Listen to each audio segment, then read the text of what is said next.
Hello दोस्तों, मैं नीतीश आप लोग को स्वागत करता हूँ मनमिता एकेडमी पर। बहुत बहुत स्वागत करता हूँ। तो पिछले क्लास में हम लोग देखे थे 90 से नहीं 50 से 90 तक क्वेश्चन देखे थे। फिर हम लोग देखेंगे आज 90 से 110 या 111 देखेंगे।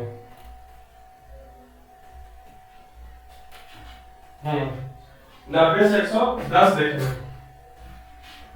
शायद देखिए बीपीएससी का जो एडमिट कार्ड तो जारी हो गया है।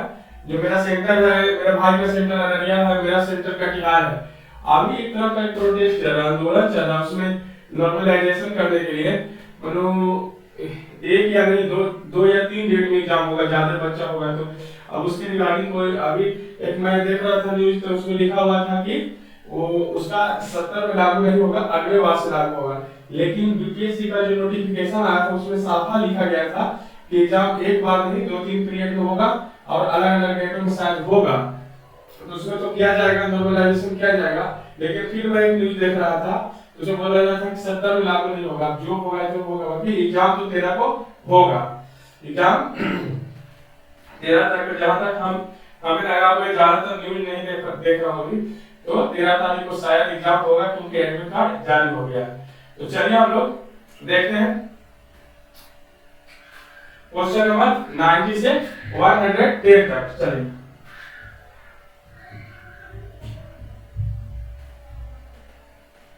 एडवर्ड विल विवाद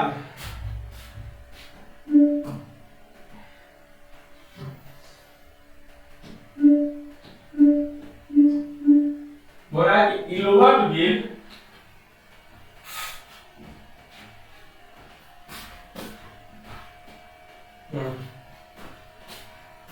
एडवर्ड विल विवाद किससे संबंधित था? पहला, भारतीयों द्वारा हथियार लेकर चलने के कुछ प्रतिबंधों पर लागू किया गया। मतलब भारतीयों के द्वारा जो हथियार लेकर चलते थे उस पर बिना लाइसेंस के लेकर चलते थे। अभी भी आप कोई हथियार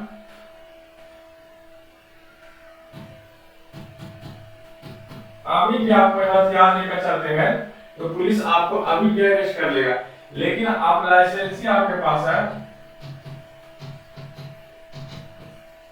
लाइसेंस ही है, तो आप क्या उसका कागजनामा चाहिए देते हैं। कभी शादी ब्याह में कोई जब बूढ़ा बूढ़ी मर जाता है तो बंदूक छोड़ते ले जाता है, तो उसका शायद वो कागज लेके जाता है, नहीं तो उसको क्या करेगा, पुलिस पकड़कर अरेस्ट कर लेगा। तो जो लाइसेंसी सरकार के द्वारा आपको प्रदान किया जाता है उसको आप ले जा सकते हो, बाकायदे लाइसेंस आपके पास होना चाहिए।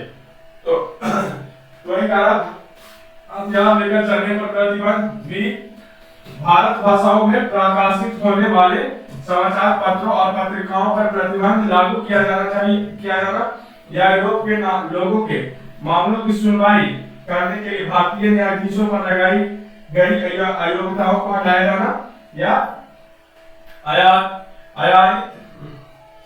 आयातित शुद्धिकरण पर लगाए गए शुल्क का हटाया जाना। ये जो इसका सही उत्तर होगा वो होगा यूरोप के, जब दोनों जजों को बोला गया था कि बराबर दोनों यूरोप के और इसका जज, क्या भारत के जजों को क्या किया गया था, दोनों को बराबर का दर्जा दिया गया था। तो ये इसका आंसर होगा, यूरोप के लोगों की मामलों की सुनवाई करने के लिए भारतीय न्यायाधीशों पर लगाई गई अयोग्यता को हटाया गया था। मतलब बोला जाता था कि भारतीय न्यायाधीश अच्छा से भाषा को समझ नहीं पाते हैं, जिस कारण से उनकी योग्यताओं को हटाया गया। यही एडवर्ड विल संबंधित था।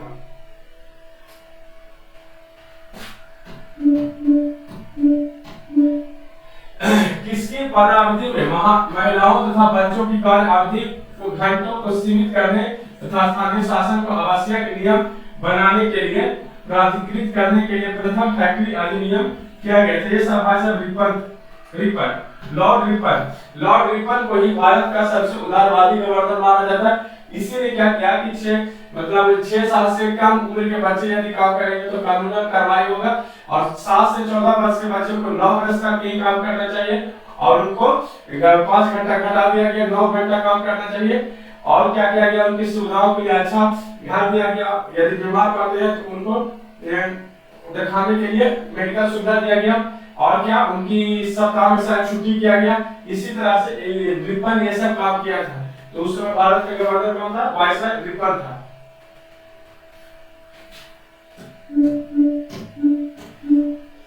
निम्नलिखित कथनों पर क्या करें, विचार करें। फैक्ट्री एक्ट 1881 औद्योगिक कामगारों की मजदूरी नियत करने के लिए और कामगारों को मजदूर संघ बनाने देने की दृष्टि से पारित किया गया था, या एनएम लोखंडे ब्रिटिश भारत में मजदूर आंदोलन संगठित करने में अग्रणी थे। उपयुक्त कथनों में से कौन सा सही है? उपयुक्त में से कौन सा सही है? तो इसमें से फैक्ट्री एक्ट 1881 में औद्योगिक कामगारों की मजदूरी नियत करने के लिए और कामगारों को मजदूर संघ बनाने देने की दृष्टि से पारित किया गया था। नहीं, ये गलत है। एम कौन सा कथन पर सही? एन लोखंडे ब्रिटिश भारत में मजदूर आंदोलन संगठित करने में अग्रणी थे, यही सही है। केवल 2 इसका क्या होगा? सही होगा। 93 निम्नलिखित में से किसे भारत में स्थानीय स्वायत्ता शासन का जनक माना जाता है? निम्नलिखित में से किसे भारत में स्थानीय स्वायत्ता शासन का जनक माना जाता है? तो किसको माना था? लॉर्ड रिपन को। यही सबसे ज्यादा उदारवादी गवर्नर था भारत के लिए। 22 का जो भारत का हित चाहता था, हित तो ना चाहता था बल्कि कुछ अच्छा काम किया था। 55 हित क्या चाहता था? ये अच्छा काम करके ज्यादा दिन तक टिकना चाहता था। निम्नलिखित में से कौन सा युग्म सही सुमेलित है? कौन सा युग्म सही सुमेलित नहीं है? स्थानीय शासन लॉर्ड लिटन, सहायक संधि लॉर्ड विलेजली, राज अपहरण नीति लॉर्ड डलहौजी, या स्थानीय बंदोबस्त लॉर्ड कॉर्नवालिस। तो स्थानीय शासन लॉर्ड लिटन नहीं, लॉर्ड रिपन था। कौन? रिपन। सहायक संधि लॉर्ड विलेजली, यही फेमस किया था। राज अपहरण यानी हड़प की नीति लॉर्ड डलहौजी सही था। अस्थायी बंदोबस्त लॉर्ड कॉर्नवालिस सही था। ये लिटन के अगर सिर्फ रिपन होता तो ये भी सही होता। गलत कौन है? ये क्या है? गलत है, दोनों का जोड़ा सही नहीं है। लॉर्ड लिटन की जगह रिपन होना चाहिए। इसको लिखने में हमको साला बहुत देरी लगा। इसको लिखने में कारण क्या? सूची 1 और सूची 2 को मिलाइए, नीचे दी गई उत्तरों को सही उत्तर करिए। क्लाइव जो था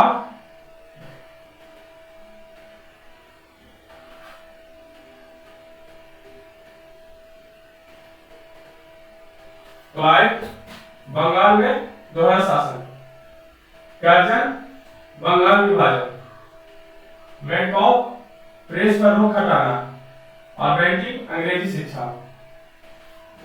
बैंटिंग अंग्रेजी शिक्षा। अब देखते हैं कौन जीता है। पहला के सी,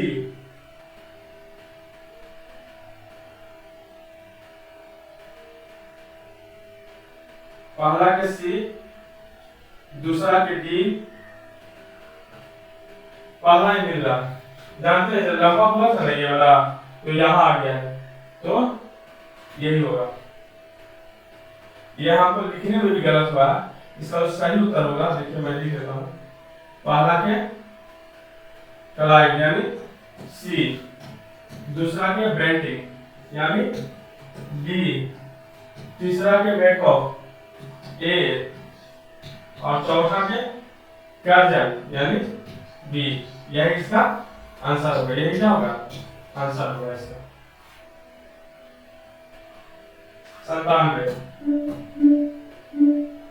97 क्या करें? सूची 1 और सूची 2 को मिलाइए और नीचे दिए गए कूटों में से सही उत्तर का चयन करें। देखिए कूट लिखने में हमारा बहुत समय जाता है, इसलिए हम डायरेक्ट यहाँ पर इसका आंसर लिखते हैं। लॉर्ड डलहौजी क्या होगा? व्यापक नीति सही है। लॉर्ड डलहौजी व्यापक नीति। लॉर्ड विलियम बेंटिक क्या होगा?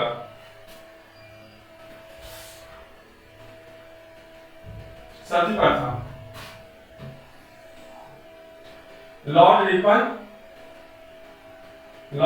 का हो जाएगा स्वराज्य शासन, और लॉर्ड कर्जन बंगाल विभाजन। इसका जो सही उत्तर होगा यानी एक लॉर्ड डलहौजी व्यापक नीति यानी एक का डी, और दूसरा लॉर्ड विलियम बेंटिक एक का 2 का ए, और तीसरा का ये लॉर्ड रिपन, तीसरा का हो जाएगा बी, और चौथा कौन जाएगा, लॉर्ड कर्जन यानी सी, क्या आ जाएगा डी ए बी सी, यही होगा डी ए बी सी, ये सही उत्तर है। 98 निम्नलिखित में से कौन सी जोड़ी सही है गवर्नर वाला, गवर्नर और जनरल और घटना सुमेलित। लॉर्ड कॉर्नवालिस रेगुलेटिंग एक्ट ठीक, लॉर्ड वेलेस्ली अस्थायी बंदोबस्त कौन, क्या निम्नलिखित में से कौन सी जोड़ी गवर्नर जनरल और घटना सुमेलित है। लॉर्ड जो सुमेलित है उसी को लिखने का, लॉर्ड एलन बेलो एक ये वाला गलत है, रेगुलेटिंग एक्ट वाला गलत है नहीं। लॉर्ड वेलेस्ली सहायक समिति बताइए अस्थायी बंदोबस्त कॉर्नवालिस किया था। लॉर्ड एलन बेरो सिंध का विजय पढ़ाए थे। लॉर्ड डलहौजी प्रथम अपराधी गलत है, इसका सही उत्तर होगा लॉर्ड एलन बेरो सिंध का विजय। लॉर्ड कॉर्नवालिस ने अस्थायी बंदोबस्त का शुरुआत किया था, लॉर्ड वेलेस्ली ने सहायक समिति किया था और लॉर्ड डलहौजी ने व्यापक नीति, हड़प नीति, राजापरण नीति, बोध प्रथा का शुभारंभ किया था। भाई साहब 99 भारतीय पुरातत्व सर्वेक्षण की स्थापना किसके काल में हुआ था। अब बोल रहा है कि भारतीय पुरातत्व सर्वेक्षण की स्थापना किस वायसराय के काल में हुआ था, तो लॉर्ड वेलेस्ली के काल में हुआ था। किसके, कर्जन ने करवाया था जी, कर्जन ने करवाया था। कौन, कर्जन ने करवाया था। चलिए क्वेश्चन नंबर 100 भारतीय पुरातत्व सर्वेक्षण की स्थापना हुई थी किससे, भारतीय पुरातत्व सर्वेक्षण की स्थापना हुई थी लॉर्ड कर्जन के काल में या लॉर्ड वेलेस्ली के काल में या लॉर्ड विलियम मैगी या वॉरेन हेस्टिंग्स। अभी बताए थे लॉर्ड कर्जन के काल में क्या हुआ था, स्थापना हुआ था। अभी शादी का माहौल चल रहा है, शादी का माहौल में क्या होता है, शादी एकदम चारों तरफ से डीजे मैक पूरा बजेगा, गोली बंदूक सब छूटेगा। अभी जो जितना भी जैसे हार्ट रेट होता है, जो मतलब एक मिनिमम हार्ट कितना 1 मिनट में 72 बार धड़कना चाहिए। अभी मैं हाल फिलहाल एक तिलक में गया था या कोई किसी का शादी में गया था, तो जो डीजे बज रहा था तो उस समय मेरा हार्ट एकदम नॉर्मल, हम कुछ भी नहीं है नॉर्मल, मेरा हार्ट ऊपर नीचे पूरा भाग भाग भाग भाग भाग कर रहा है। मतलब आप उसके नजदीक रहिएगा तो आपको समस्या आता है कि आपको पकड़ पकड़ कुछ अटैक आ जाएगा। यदि डीजे बजता है तो आप उससे दूरी बना कर रहिए, नहीं तो आपको परेशानी आने वाला है। और अभी जो घर में जो बुफर टूफर लगाया जाता है शादी में, वो भी बहुत शादी आराम से करिए नहीं यार, कौची पूरा जनाना है। सारा फिर सदिया होता है तो वही बात होता है, लड़की अच्छा रहना चाहिए और परिवार अच्छा रहना चाहिए। जिस आदमी को समझिए, यदि आपकी जिंदगी में आपको वाइफ अच्छा मिल गया तो समझिए यहीं पर स्वर्ग है। यदि आपको वाइफ अच्छा नहीं मिला भैया तो यहीं पर क्या है, नरक है। पूरा जिंदगी यहीं पर नरक हो जाएगा। तो जिसकी तो शादी करता है पूरा को जलाकर, देखिए उतना नहीं करिए कि पूरा को जलाइए फिर बिहान शादी हो जाए तो मार दी। तो क्या मतलब नॉर्मल वही जो बताया है कि जो शादी मतलब शादी वही अच्छा लगता है, जैसे परिवार अच्छा होना चाहिए, वाइफ अच्छा होना चाहिए। और शादी के बाद यदि आपकी वाइफ अच्छी निकली तो समझिए आपके लिए धरती पर ही क्या है, स्वर्ग है। यदि आपकी वाइफ अच्छी नहीं निकली तो समझिए पूरा का पूरा जिंदगी आपका चौपट हो जाएगा, पूरा एकदम चौपट। आप आदमी कितना क्या कर लेता है, आत्महत्या कर लेता है, पत्नी को भी मार देता है गुस्सा होकर। तो ऐसा नहीं होना चाहिए। तो शादी अभी जो है, अभी कुछ दिन पहले आप लोग न्यूज में भी सुने होंगे कि शादी के जयमाला पर जैसी लड़का चढ़ा उसका हार्ट अटैक से मृत्यु हो गया। क्योंकि वहाँ पर साउंड इफेक्ट था। और आप सुनिएगा क्या कि जयमाला पर था गोली छोड़ा मर गया। देखिए जो गोली तोड़ी छोड़ता है वो साला सबसे ज्यादा प्रभाव होता है। गोली छोड़ने से पहले तो दारू पी लेता, और दारू पी के देखिए ऐसे झूमते रहेगा, कितना उसका गोली का बंदूक का लोग झूम गया छोड़ा बस हो जाता है। गोली कोई रिश्ता नहीं देता है, यही सब कहते हैं। अभी शादी है तो चारों तरफ गाना बज रहा है, पूरा हाय घुच। तो यही है, नॉर्मल शादी करिए। मैं तो कहता हूँ डीजे और डीजे मत बजाइए, माइक बजाइए ना, वो साउंड उतना बड़ा लाकर ना बजाइए, नॉर्मल शादी करिए। आपका तो नॉर्मल शादी करने में आपके घर में भी फायदा है।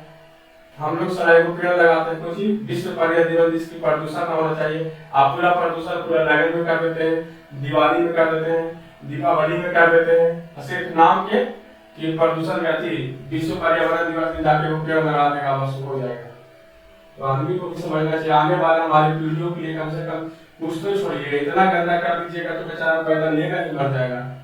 हम ही लोग गवर्नमेंट था कर लिया 66 साल, तो कम से कम आने वाली पीढ़ियों के लिए भी तो कुछ छोड़िएगा, अच्छा करके जाइए ना। देखते हैं हर घर में माँ बाप सोचता है कि वो अपने बाल बच्चों को अच्छा से अच्छा जिंदगी दे, अच्छा से अच्छा करके जाएंगे, हमारा बेटा पोता हमारा नाम ले। हम लोग भी तो अपने पीढ़ी के लिए कुछ अच्छा करेंगे तो हमारा नाम लेगा, नहीं हमारे पीछे वाले ने कुछ अच्छा किया था, हमारे पीछे वाले थे जो बहुत अच्छा किए थे, कम से कम तो प्रदूषण इतना नहीं फैलाया था। अब हम लोग जाके इतना फैला दें, हम लोग को जिम्मेवारी बनता है भाई।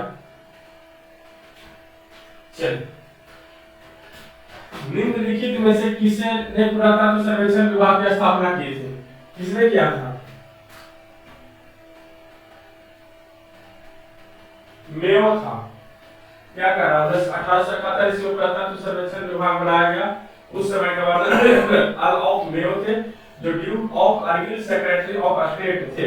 आर्गिल के सुझाव पर पुरातत्व विभाग बनाया गया था।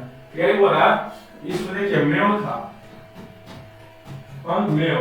इसमें कर्जन है, ऑर्डिन है, विंडो है, चेम्सफोर्ड है। इसका जो उत्तर होगा इसमें, इसका उत्तर के अनुसार इसका आंसर आएंगे नहीं, तो क्या हो जाएगा? क्वेश्चन ही एक तरह से रद्द हो सकता है।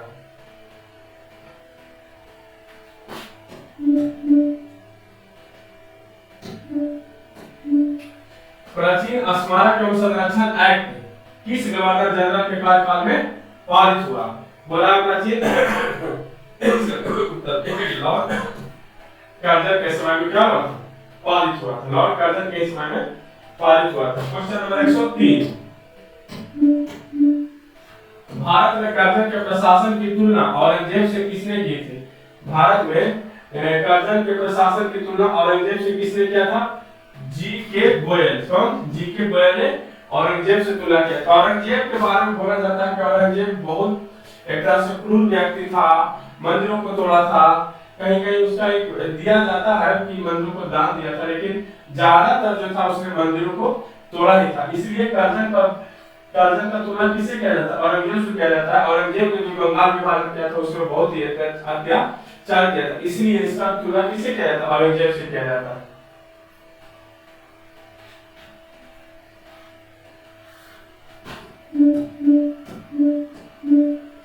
इंपीरियल कैडेट कॉर्प्स की स्थापना किसने की थी?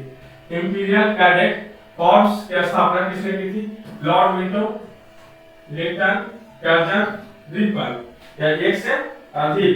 इसका सही उत्तर होगा वह लॉर्ड कर्जन ही किया था। किसने किया था? लॉर्ड कर्जन ही किया था। भारत में ब्रिटिश साम्राज्य के दौरान निम्नलिखित में से कौन बादशाह था? भारत में ब्रिटिश साम्राज्य के दौरान निम्नलिखित बादशाहों को पहचान कीजिए।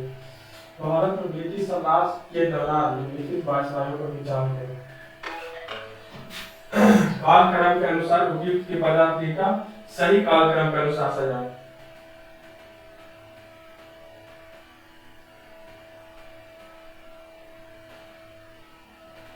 पहला कर्जन, दूसरा हार्डिंग, तीसरा चेम्सफोर्ड और सबसे अंत में इरविन समझौता। तो इससे चेम्सफोर्ड से अंत में आया था कौन? इरविन समझौता। यही इसका सीरियल नंबर 1 2 3 और 4 कालक्रम के अनुसार से यही इसका सही उत्तर है 1 2 3 4। क्वेश्चन नंबर 6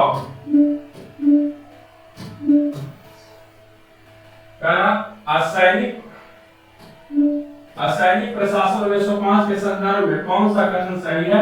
या लॉर्ड कर्जन ने प्रांतीय सीमाओं को पुनर्गठित करने का निर्णय लिया था? या पूर्वी बंगाल और असैनिक प्रशासन 1905 के संदर्भ में कौन सा कथन सही है? तो इसमें दो कथन दिया गया। लॉर्ड कर्जन ने प्रांतीय सीमाओं को पुनर्गठित करने का निर्णय लिया। दूसरा, पूर्वी बंगाल और आसाम नामक एक नया प्रांत बनाया गया। नीचे दिए गए टूटों में से सही का उत्तर चुनिए। पूर्वी बंगाल और आसाम नामक एक नया प्रांत बना गया। आसाम को आसाम बना गया। इसका सही उत्तर होगा 1 और 2 दोनों सही होगा। कर्जन ने प्रांतीय सीमाओं को भी पुनर्गठित किया था और पूर्वी बंगाल और आसाम नामक एक नया प्रांत भी बनाया था। इसका दोनों सही होगा, 1 और 2 दोनों सही होगा। चलिए क्वेश्चन नंबर 107 को देखते हैं। फूड फूट डालो और राज करो की रणनीति अपनाई थी डलहौजी। कौन? डलहौजी भाई साहब ने अपनाई थी। फूट डालो और राज करो की नीति। उत्तर दिया है लॉर्ड मिंटो द्वारा। कि सबसे ज्यादा प्रचलित किसने किया था? लॉर्ड डलहौजी ने किया था। मिंटो नहीं कि कर्जन। और कर्जन मिंटो नहीं। बाकी फेमस कौन किया था? डलहौजी ने। 8 मुझे विश्वास है कि कांग्रेस अपने विनाश की तरफ जा रही है। अब मुझे विश्वास है कि कांग्रेस अपने विनाश की तरफ जा रही है और मेरी यह बड़ी इच्छा भारत लिखा गया भारत में रहते होगी। इसके शांति प्रिय निधन के लिए इसका सहायक बनो। या किसने लिखा था? तो बोल रहा है मुझे विश्वास है कि कांग्रेस अपने विनाश की तरफ क्या हो रही है? जा रही है। मेरी बड़ी इच्छा है भारत में रहते होगी कि इसके शांति प्रिय निधन के लिए इसका सहायक बनो। यह कथन किसका है? यह कथन किसका है? तो है Lord Lytton, Lord Curzon, Dufferin या मिंटो।